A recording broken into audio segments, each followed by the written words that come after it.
Lorsque l'on parle des taxes relatives à la transmission du patrimoine immobilier, il faut tout d'abord comprendre qu'il y a deux manières de transmettre le patrimoine immobilier.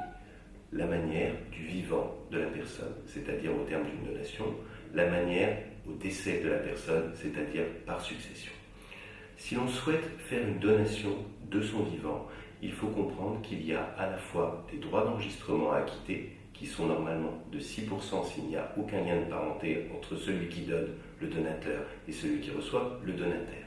Cependant, s'il y a des relations de parents-enfants, c'est-à-dire d'ascendants-descendants, des relations entre époux, ou des relations entre frères et sœurs, les droits d'enregistrement sont de 1,5%.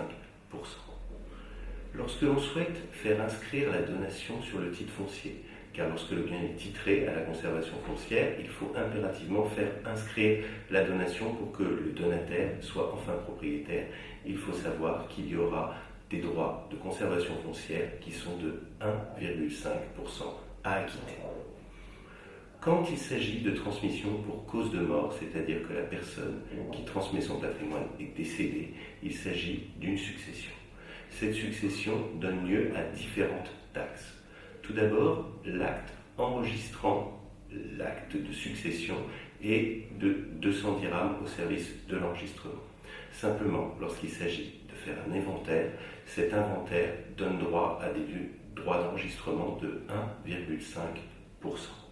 Si l'on souhaite faire un testament, c'est-à-dire que la personne, avant de décéder, fait un testament dans lequel elle teste au profit de ses légataires, ce testament devra être enregistré sur la base de 200 dirhams. Maintenant, il faut comprendre que toute inscription d'un légataire ou d'un héritier sur le site foncier nécessite des droits d'inscription de 100 dirhams par titre de propriété. S'il y a un partage et que ce partage est fait 2 ans après le décès du défunt, l'évaluation de ce partage donnera lieu à des droits de conservation foncière de 1,5%.